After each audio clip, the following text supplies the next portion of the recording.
Edward walks towards the interior balcony, leans into its polished wood, and surveys the main room of his arcade 2 floors below. Sun streaming through the glass ceiling, the whole thing at this angle blanched into near whiteness. The red jackets of his staff in brilliant contrast. He's rather proud of the jackets. The idea is to give them a little confidence, the younger ones, with their thin necks, their bad skin and fear of getting it wrong. Dress a man in red velvet and he's equal to anything. He watches them moving through the aisles, straightening books that have yet to be pulled from the shelves and chairs that have yet to be sat on. 12 red figures, all in motion for fear of looking idle. So let's talk about Utopian Man. It's the story of Edward Cole, who is, an underrated figure in Melbourne's history, I guess, and such a fascinating man who was ahead of his time. Yeah. How did you come to writing about him and being fascinated by him? Well, I came across the story of Cole's book Arcade in Radical Melbourne by Jeff and Jill Sparrow. And I read, it's a 1-page description of Cole's book Arcade, and I was just blown away because it just sounded like the most incredible place. It was in the heart of the city in Burke Street. It was 3 stories tall. It had a glass roof, white cane chairs. You could read for as long as you liked. There was a Chinese tea salon, fernery, singing birds, monkeys, optical illusions. So it was quite a wonderland. But it really dominated the sort of heart and soul of Melbourne for well over 3 decades. So the fact that this place was so dominant but had really disappeared from the public memory really fascinated me, and I wanted to know, 1, more about it, and 2, sort of why it had sort of fallen off the radar. Yeah, you can't imagine a place so extravagant and eccentric and sort of, I don't know, passionate sort of existing now and so huge. Oh, well, you couldn't, and it sort of doesn't fit any kind of business model. I think it's very much an extension of Edward Cole's personality. He had a very eccentric and unique personality, and the arcade was almost just, it just grew out of him, really, and it didn't long outlive him. 10 years later it was, sold off and demolished. So it was very much attached to the man, and you couldn't recreate that today. Well, health regulations alone would stop you doing half of it, but with the monkeys and the birds, and the black man turned white being put on display might be an issue as well. But, so it was fascinating to me that this was such a huge part of Melbourne life, but that we'd forgotten, really. Yeah. And before you wrote Utopian Man, you did write a non-fiction book on Cole, didn't you? I did, yeah. Yeah. How did you come to turn sort of that? I'm just fascinated by turning the facts about somebody's life and about a particular time in history into an imagined novel. Yeah. Was that a really tricky sort of process? Because it is such a beautiful novel, and there's a lot of empathy for the characters, and I was wondering if you could talk about that process a bit. Yeah, it is really challenging because the story is very colourful, it's very vivid, it's got a lot of excitement in it already, and so sometimes I think when you imagine a writer's imagination, you think of having to invent the story or some exotic location, but that was all there for me, and for me the real task of the imagination was the inner life of Edward Cole, and the trick was trying to imagine that fully and balance that interior, intimate, fluid, sort of shifting inner reality, the kind of the textures of memories and longing and fear and desire and thought, and balance that with the kind of excitement of the narrative, the sort of vivid, colourful facts, and so I wanted to keep those 2 elements in balance, and that was probably the biggest challenge of the novel for me. To get to his interior life, I focused a lot on his family life, and that actually came through in the historical record, that he was a real family man and quite unusual for a Victorian gentleman, quite involved with his children's upbringing, quite a hands-on dad. And so I used that as a sort of inroad to his internal world, focusing on his relationships within the family domain. Can you tell me a little bit about researching Utopian Man and Edward Cole? What did you have to do sort of to research the place and the time and like the goldfields and everything about that? Yeah, it was interesting. Just when I thought I'd done enough research, I would go to write a new section and realise I knew nothing about, say, the goldfields, and I would have to go and do more research. I think I was really lucky in that Edward Cole's papers are in the manuscript collection at the State Library, so I could go there, and there are a couple of boxes of his papers, letters, diaries, newspaper clippings and photographs.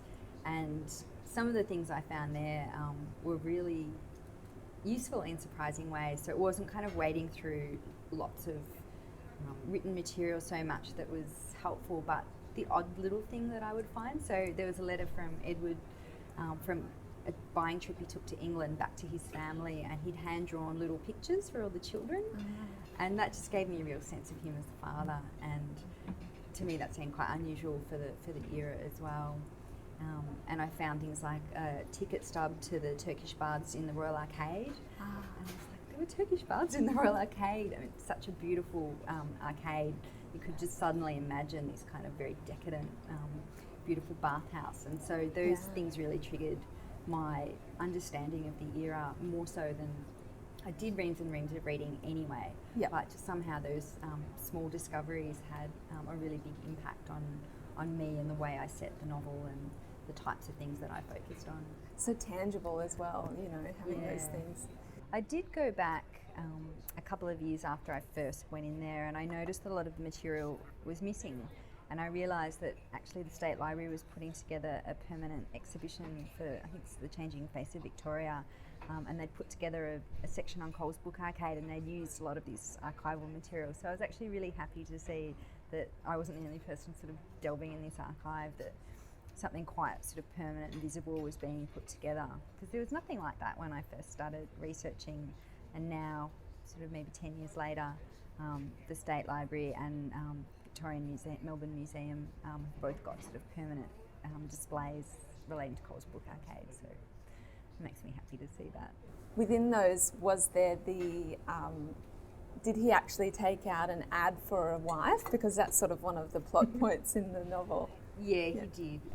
In 1875, he placed an ad in the classified section, and in those days that was on the front page of the newspaper. So this was the Herald, the main newspaper in Melbourne at the time.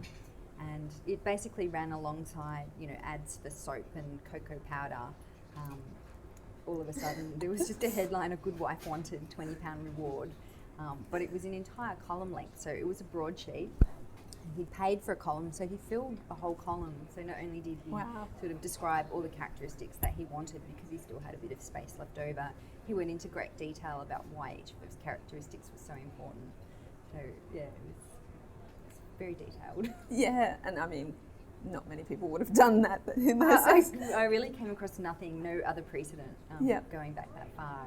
It was considered pretty eccentric at the time. Some people thought it was just a publicity stunt for the arcade, but people really paid attention to it. I was doing a talk on Edward Cole at a library one day, and I spoke about the ad for a wife, and this woman came up to me afterwards. She would have been in her 80s, and she said, "Oh, I'm so glad you mentioned the ad for a wife, because that story's actually been handed down through my family. My grandmother was a spinster.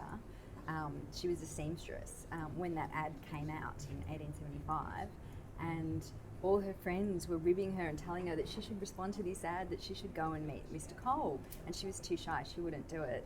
And 10 years later she met a man and married and went on to have her children, but that story got passed down through her family, and for me it was the first time I'd considered it not so much from Edward's perspective, but from the perspective of the whole of Melbourne, who would have seen this ad and all had their different responses to it. So I really love the fact that that little bit of folklore has kind of lasted even within certain families. That's amazing. That just gave me shivers. That's so beautiful. It is. There's so much colour in Utopian Man, and Edward says he would rather invest in rainbows than in land. And was it a joy to sort of go through and create this sort of colourful imagery? It's almost like a symbol of the scope of his imagination, I guess.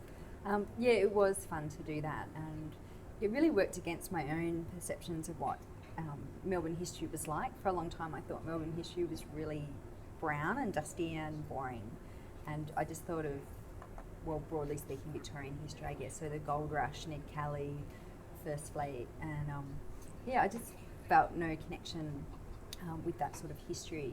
So discovering the book arcade, it was like history came into colour for me. And so I wanted to create that on the page so that other people might have the same experience and go from seeing the past as this kind of sort of sepia toned thing to something really immediate and vivid, sort of right before their eyes. So that was one of the things I wanted to try and achieve with the book, and I did enjoy that aspect of it a lot. Can you tell me a little bit about your experience of winning the Vogel and like your sort of path to publication from that? Winning the Vogel just really speeds everything up. So all of a sudden you go from having this imaginary friend type situation with the novel that you're always working on to people are taking it seriously, it's being edited, you're working with editors, and there's publicity, there's media, you're invited to interviews and things like that. So it's sort of very much an overnight sort of sensation in a way. But sort of looking back on it now, because it's been a little while, probably the nicest thing that's come out of it was sort of discovering a real community of writers. I always felt like I didn't really know a lot of writers when I was working on the manuscript. I knew a lot of creative people, a lot of musicians and filmmakers and visual artists, but not a lot of writers. And all of a sudden, just having this profile and going to festivals and panels and things like that, I would just meet writers, and it was a really generous and welcoming community I found. And I now feel like I have a lot of writer friends, and I believe the Vogel really sped that whole process up for me. So that was probably the sort of sweetest repercussion of winning the Vogel.